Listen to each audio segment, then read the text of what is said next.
Hey guys, welcome back to the channel, and I'm rewatching a beloved franchise of movies, television shows, and games.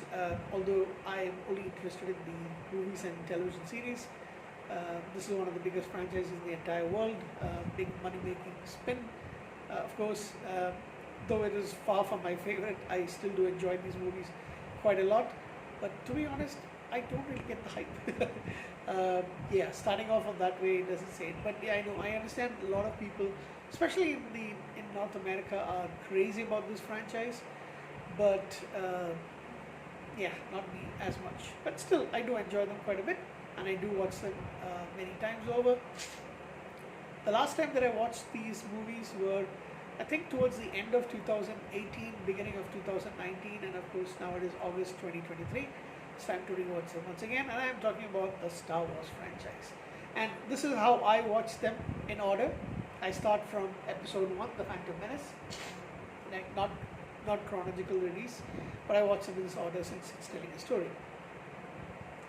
And yeah, The Phantom Menace, I believe I did watch it for the first time in the movie theaters.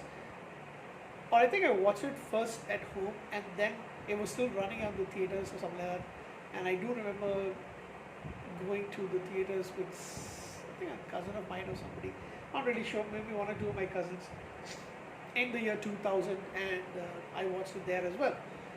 But the first time I actually watched this movie was on a 15-inch television, 15-inch computer screen, to be honest. So yeah, the Phantom Menace, Star Wars Episode 1, came out in 1999. It's the epic saga that starts the entire story, to be honest, even though it's a prequel movie, space opera, wizards and sword and sorcery in space, as I call it.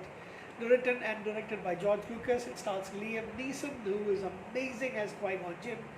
Ewan McGregor, I didn't like Ewan McGregor in the first movie as much. Towards the end, I warmed up to him a lot more. Since then, I've liked his portrayal as Obi-Wan Kenobi much better. To be honest, this is the first time I'm actually watching it. This was the first movie that I actually watched Ewan McGregor in. Natalie Portman, very young Natalie Portman back at the time. Jake Lloyd, who, yeah, Ahmed Best plays Jar Jar Binks. But it's really sad about what happened to the guy. We'll talk about it in a little bit.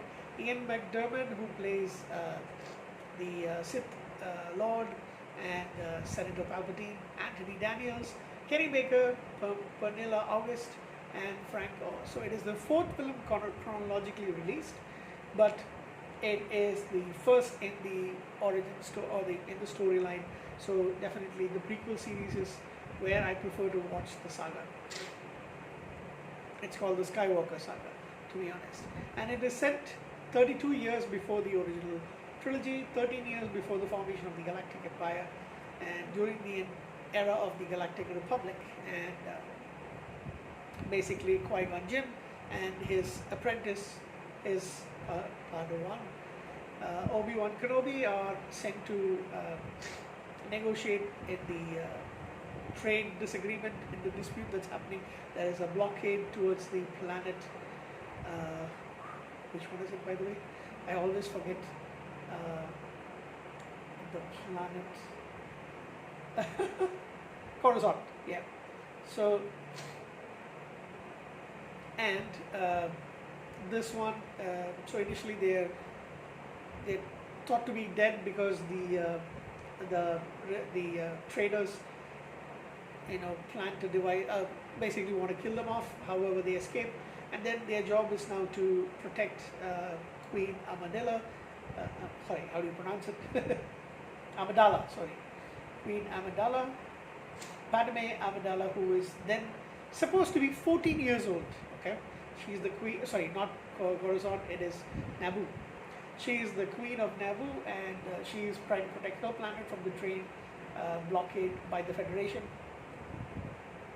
They stumble into the Gungan outcast Jar Jar Binks, and man, did Ahmed Best get the unfortunate thing about. Let me tell you, the character is extremely annoying, and to be honest, the Gungans themselves are pretty annoying.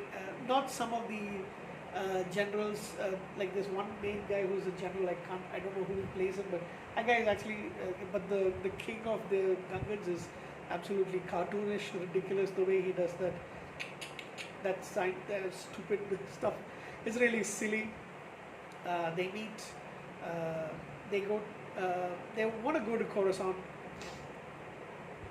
However, in escaping from the Federation, with the Queen and her bodyguards and some soldiers, and her handmaidens, they have to stop at this. They escape and go to Tatooine. Of course, that's where they meet Anakin Skywalker, who's a 9-year-old slave. So yeah, that's actually not a bad age difference. Anakin Skywalker's 9 and Padme is 14. So it's a 5-year difference. But yes, as you know, they do get together later on. But he's a gifted pilot, engineer, and he is the prophesized chosen one, because he's got this Qui-Gon Jinn senses a strong presence of the Force because he's got too many midichlorians in his blood. The heck is midichlorian?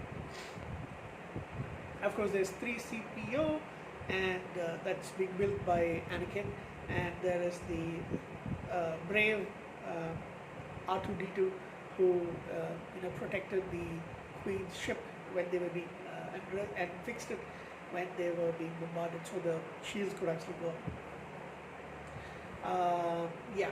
So, and okay, I remember there's a joke in Stargate. 3 stars shows Star Trek, Stargate, Star Wars. I like them in that order. In Stargate season, I believe it's season 10. Yeah, I think it's season 10, in which they say about the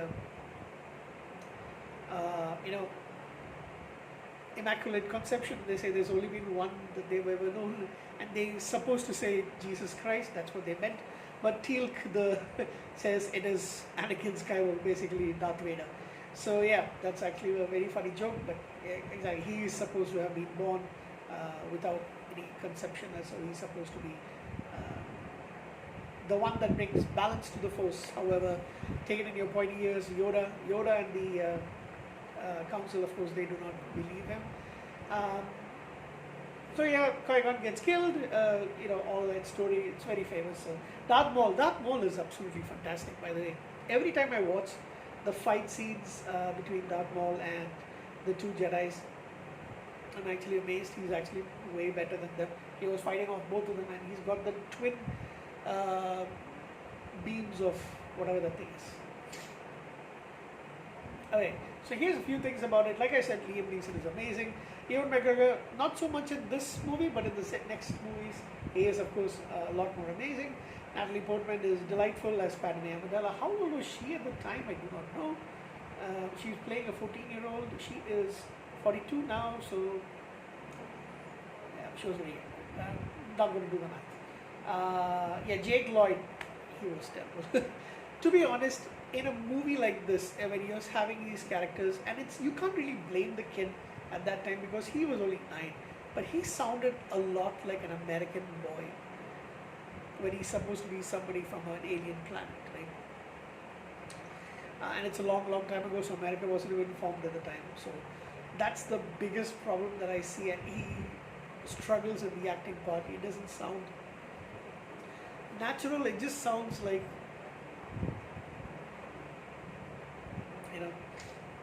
I don't know.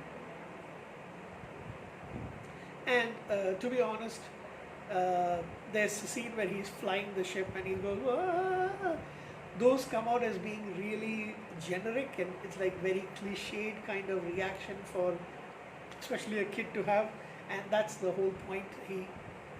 I don't think that he was the right choice. No harm against, no offense to the guy, but I think they made a blunder in choosing this particular kid. Ian McDermott plays Palpatine, and of course we find out that he is the secret Sith Lord, the Supreme,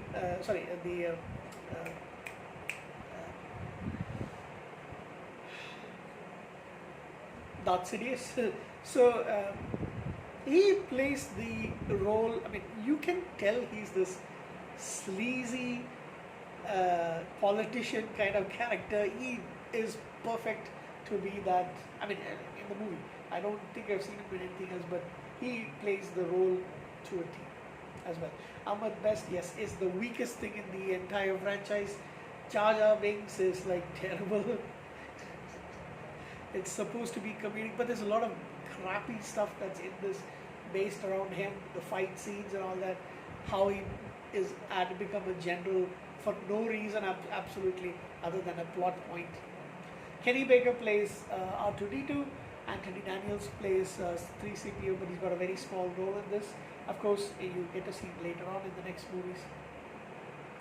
Frank Oz does Yoda, and Yoda believes there's something wrong with Anakin, and that there's much fear, I sense, in the boy. And Samuel L. Jackson has got a small role as Mace Windu. Of course, his role becomes bigger. It's a high-ranking member of the Jedi Council. He becomes much bigger than.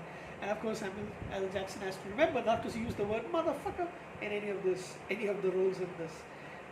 Anyway, Ray Park is the guy who plays Darth Maul. Like I said, the voice is given by somebody else, Peter Serafinovich, but Ray Park portrays the double-bladed lightsaber guy. He was awesome. Terence Stamp in a small role as Phineas Valorum, who was the Supreme Counselor, and then he gets voted out, basically, in a bid to get Darth Sidious into control. Keira Knightley plays Sayebe, one of the Queen Amidala's handmaidens, who's a decoy for her. I didn't recognize her at all. Anybody else? I do remember this. Greg Proops from Whose Line Is It Anyway? At least I don't think he's returned much since the revival of the show. But Greg Proops is a comedian, and he voiced one of the two-headed announcers for the race, and that's ridiculous in itself. So that's basically the entire movie and the thoughts about it, what I liked about the show, what I did not like, to be honest. The two weak links in this are, of course, the Gungans in total. In general, rather, I should say, Ahmed Best, of course, is the worst thing to happen in it. But poor guy, he was told to do that, so he's just following directions. What was Lucas thinking? And Jake Lloyd. And I think he hasn't been acting much since then. But yeah, those are the things. Neither, and Ahmed Best actually had a very tough time throughout his life after that. So overall, I give this movie a 7.5 out of 10. I think, no, you've got to lower it to a 7 out of 10. But it's nostalgic, I guess, at this point for me to watch them. I enjoy watching the prequels. I don't get the hate that the prequel gets, except for Jar Jar Binks, of course. I do like the prequel series, because for me, having watched the prequel series, it made more sense about Darth Vader, so that's why I love that particular thing. So I'll give it a 7 out of 10 for the film. Thank you. Have a good night.